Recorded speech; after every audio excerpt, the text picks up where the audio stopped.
और चलिए सीधे आपको सासाराम लिए चलते हैं, जहां मुख्यमंत्री योगी आदित्यनाथ की मौजूदगी है। इस पावन धरा को मैं कोटि कोटि नमन करते हुए आप सभी सासाराम विधानसभा क्षेत्र से जुड़े हुए बहन और भाइयों का हृदय से मैं स्वागत करता हूं, अभिनंदन करता हूं। बहन और भाइयों, मैं धन्यवाद देता हूं श्री उपेंद्र कुशवाहा जी को, जिनके कारण मुझे आज एनडीए की प्रत्याशी श्रीमती स्नेहलता कुशवाहा जी के समर्थन के बहाने इस पावन धरा का दर्शन करने और आप सबसे संवाद करने का अवसर प्राप्त हो रहा है। आज बहन और भाइयों, कार्तिक पूर्णिमा का भी पावन पर्व है। भारी संख्या में लोग स्नान करने के लिए गंगा के घाट पर जा रहे हैं। आज वाराणसी में देव दीपावली भी है। मुझे यहां से सीधे वाराणसी जाना है, काशी जाना है। लाखों की संख्या में देवताओं की आगमन की खुशी में दीप प्रज्वलित होंगे। बहन और भाइयों, ये दीप प्रज्वलित होंगे, लेकिन मिट्टी और उससे बनने वाला जो दिया है ना, ये हमारे प्रजापति समुदाय को ही इसका लाभ होगा।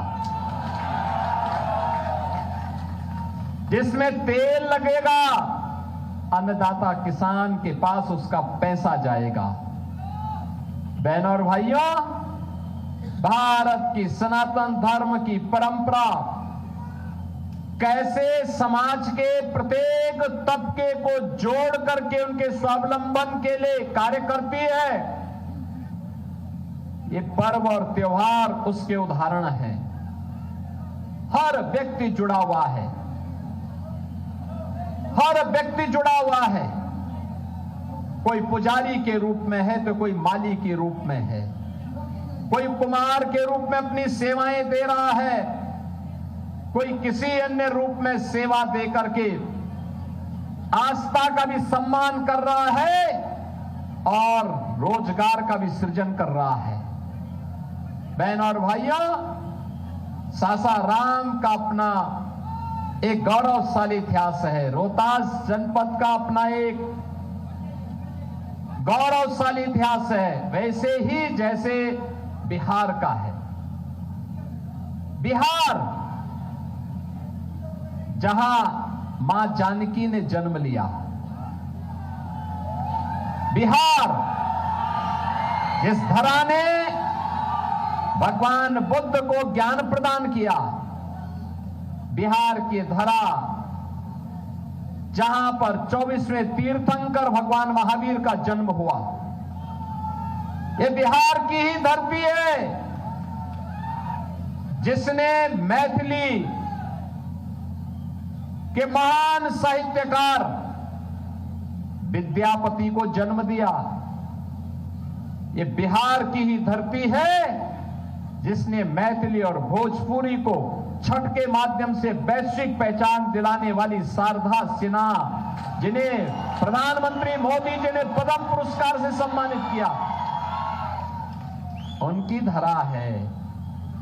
देश के पहले राष्ट्रपति डॉक्टर राजेंद्र प्रसाद जी की पावन जन्मभूमि भी है बिहार।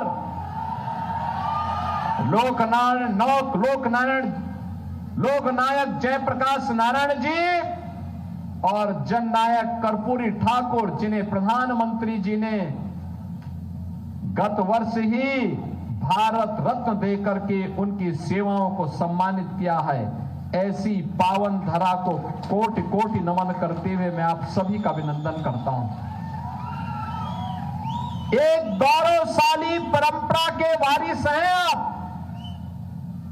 लेकिन कौन लोग हैं, कौन लोग थे जिन्होंने बिहार के नौजवानों के सामने पहचान का संकट खड़ा कर दिया? वे कौन लोग थे जिन लोगों ने बिहार के अन्नदाता किसानों को आत्महत्या करने के लिए मजबूर कर दिया? वे कौन लोग थे जिन्होंने बिहार के व्यापारी और उद्यमियों के सामने सुरक्षा का भीषण संकट खड़ा कर दिया? कौन लोग थे जिन्होंने बहन और बेटियों की सुरक्षा में सेंध लगाने का काम किया था? ये वही लोग हैं बहनों और भाइयों, आज बड़े बड़े घोषणाएं कर रहे हैं, लेकिन ये वही लोग हैं जिन लोगों ने आज महागठबंधन बना करके फिर से ठगी की अपनी दुकान खोल करके चुनाव के बहाने आपके बीच में आए हैं।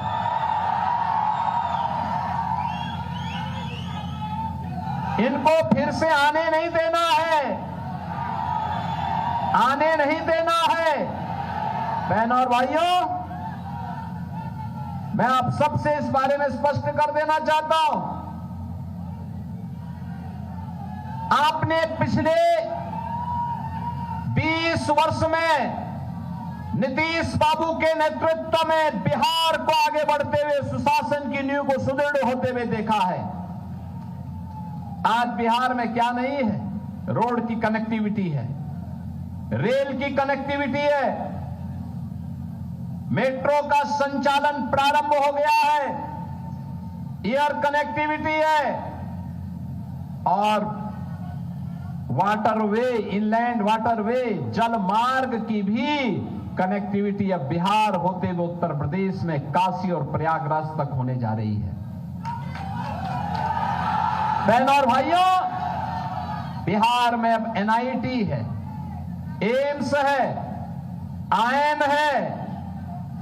बिहार में अब इंजीनियरिंग कॉलेजेस की एक लंबी श्रृंखला है और मेडिकल कॉलेजेस का भी निर्माण हो रहा है। बहनों और भाइयों, आज बिहार में वह सब कुछ है। कार्य करने की क्षमता होनी चाहिए, क्यों नहीं हो सकता? आप याद करिए, मोदी जी ने 11 वर्ष में देश के अंदर भारत को वैश्विक पहचान दिला दी। 80 करोड़ लोगों को फ्री में राशन की सुविधा का लाभ, 50 करोड़ लोगों को 5 लाख रुपए हर वर्ष स्वास्थ्य बीमा की सुविधा, 46 करोड़ लोगों के बैंक में अकाउंट खोल करके भ्रष्टाचार मुक्त व्यवस्था, सरकार का पैसा सीधे गरीब के खाते में जाएगा। 12 करोड़ गरीबों के घर में उज्ज्वला योजना का सिलेंडर, 12 करोड़ गरीबों को शौचालय की सुविधा, 4 करोड़ गरीबों को प्रधानमंत्री आवास की योजना और 3 करोड़ लोगों को फ्री में बिजली के कनेक्शन। ऐसी ढेर सारी योजनाएं, किसानों को किसान सम्मान निधि का लाभ। बहनों और भाइयों, करने की इच्छा शक्ति होनी चाहिए। अब तो बिहार का व्यक्ति बिहार के अंदर रहे या बिहार के अंदर, देश के अंदर किसी भी भाग में चला जाए, अगर राशन कार्ड बिहार का है तो वह उत्तर प्रदेश में भी, मध्य प्रदेश में भी और गुजरात में भी उस राशन कार्ड से राशन ले सकता है। आपके पास आयुष्मान का कार्ड है, उस आयुष्मान कार्ड से आप बिहार में भी और उत्तर प्रदेश में भी स्वास्थ्य की सुविधा का लाभ ले सकते हैं, कोई रोक टोक नहीं है। मोदी जी ने गरीब कल्याणकारी योजनाओं को भी आगे बढ़ाने का काम किया है और विरासत का सम्मान। आप सोचो ना, ये कांग्रेस या आरजेडी के लोग, इनका पार्टनर यूपी में समाजवादी पार्टी क्या करती थी? क्या करते थे ये लोग? कांग्रेस कहती थी कि राम हुए ही नहीं, आरजेडी ने राम मंदिर के रथ को रोक दिया था और समाजवादी पार्टी ने राम भक्तों पर गोली चला करके अयोध्या को लौलुहान किया था।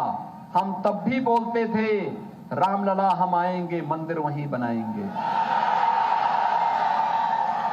लाठी गोली खाएंगे, मंदिर वहीं बनाएंगे। और डबल इंजन की सरकार एनडीए की यूपी में आई। राम मंदिर बनने से किसी ने रोक दिया क्या? कोई रोक पाया क्या? अयोध्या में राम मंदिर बन गया और सीतामढ़ी में मां जानकी का मंदिर भी बन रहा है। अब अयोध्या को सीतामढ़ी से जोड़ने के लिए, अयोध्या को सीतामढ़ी से जोड़ने के लिए अब एक कॉरिडोर बन रहा है। 6155 करोड़ रुपए मोदी जी ने वो भी दे दिए। काम प्रारंभ हो गया है। काशी में काशी विश्वनाथ धाम, कोई सोचता था उस संकरी गली में कुछ हो पाएगा? करने की इच्छा शक्ति होनी चाहिए, क्यों नहीं हो सकता? और बहन और भाइयों, यही कहने के लिए आज हम लोग आए हैं, यही कहने के लिए आए हैं। हमें दुख था, यहां पर साल भर पहले यहां की एक बेटी जो वाराणसी में परीक्षा की तैयारी के लिए कोचिंग करने के लिए गई थी, उसके साथ एक दुखद घटना घटित हुई थी। हम उसकी जांच कर रहे हैं, एसआईटी गठित करेंगे और कोई दोषी होगा उसको सख्त से सख्त सजा दिला देंगे। बेटी का सम्मान होगा, हर बेटी को सुरक्षा मिलेगी और जो भी बेटी की सुरक्षा में सेंध आएगा उसका यमराज के घर के लिए टिकट कटवा देंगे। बहनों और भाइयों, आज सुबह में यहां आने के पहले आज तो मुझे उपेंद्र कुशवाहा जी का स्नेह खींच के लेके आ गया, क्योंकि आज कार्तिक पूर्णिमा था तो मुझे था कि मैं लखनऊ में रहूंगा, लेकिन उनका फोन आया कि आना ही है। मैंने कहा मैं जरूर आऊंगा। और प्रातःकालीन सत्र में बहनों और भाइयों, प्रातःकालीन सत्र में मैंने लखनऊ में एक आयोजन किया था। ऐसे ही जनता आई थी। एक माफिया जो बिहार को भी त्रस्त किया हुआ था, पूरा वाराणसी, गाजीपुर, आजमगढ़ और लखनऊ तक जिसका आतंक फैलता था, आरजेडी और सपा का वह शागिर्द था। उसने लखनऊ में डीजीपी आवास के सामने बड़ा महल नुमा आवास बना करके सरकारी जमीन और गरीबों की जमीन पर कब्जा किया था। जब डबल इंजन की हमारी सरकार यूपी के अंदर बनी, मैंने पूछा भाई ये किसने सरकारी जमीन पे कब्जा किया है? लोग उस माफिया का नाम लेने से भी डरते थे। मैंने कहा चिंता मत करो।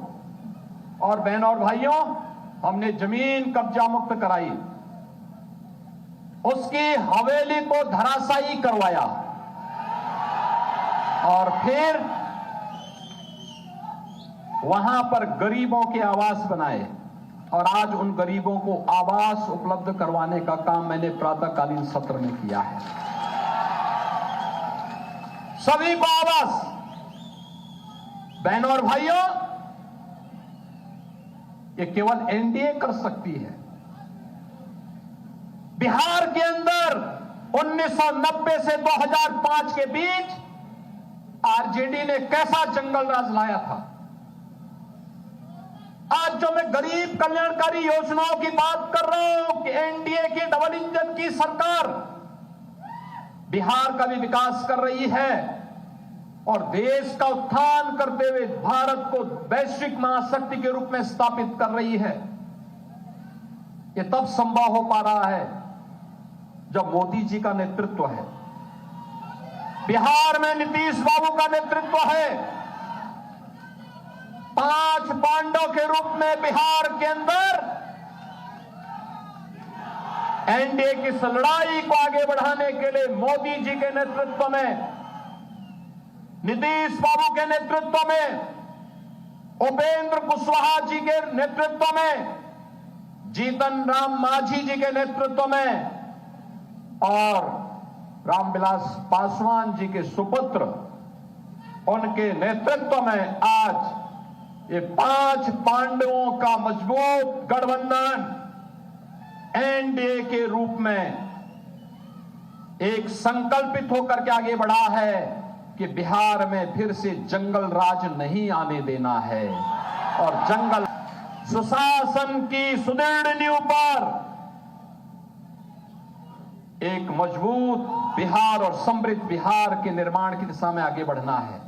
बहनों और भाइयों, याद करिए, यही बिहार है चंद्रगुप्त मौर्य जैसे महान सम्राट के नेतृत्व में भारत के स्वर्ण युग को लेके आया था।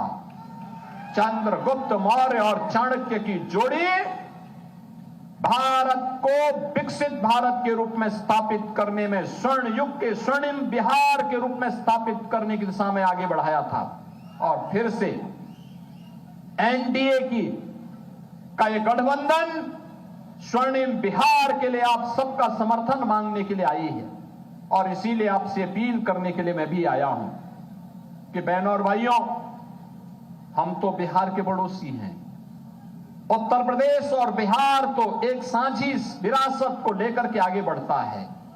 जैसे श्री राम और मां जानकी का अटूट संबंध है, पवित्र संबंध है, यूपी और बिहार का संबंध इसी प्रकार की पवित्रता के साथ जुड़ा हुआ है। इसी प्रकार की पवित्रता के साथ जुड़ा हुआ है। सभी लोग मिलकर के आज उत्तर प्रदेश के अंदर, जैसे आपने देखा होगा, कानून का राज है तो सबको सुरक्षा है, सबको सम्मान है, सबके स्वावलंबन के लिए कार्य है। कहीं कोई भेदभाव नहीं है, कहीं कोई अराजकता नहीं है। विकास हो रहा है, निवेश हो रहा है, रोजगार का सृजन हो रहा है, हर तबका खुशहाल है और नौजवान मस्त है, माफिया पस्त है। ये उत्तर प्रदेश के अंदर आज आप देख सकते हैं, यही बिहार के अंदर भी करना है। और इसी के लिए हम लोग आज यहां पर आए हैं, श्रीमती स्नेहलता कुशवाहा जी के समर्थन में। बहनों और भाइयों, चुनाव चिन्ह भी उज्ज्वला योजना का रसोई गैस का सिलेंडर है। याद करना, यानी स्वस्थ ईंधन, इसके बगैर गृहस्थी चल ही नहीं सकती आगे। और इन सभी कार्यों के साथ हमें जुड़ना है। बिहार के अंदर कल पहले चरण का चुनाव होगा और 11 नवंबर को यहां पर भी चुनाव होना है।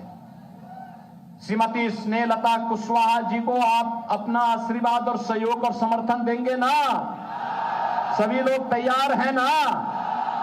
एनडीए के प्रत्येक प्रत्याशी को विजयी बना के भेजेंगे ना? सभी लोग सहमत हैं?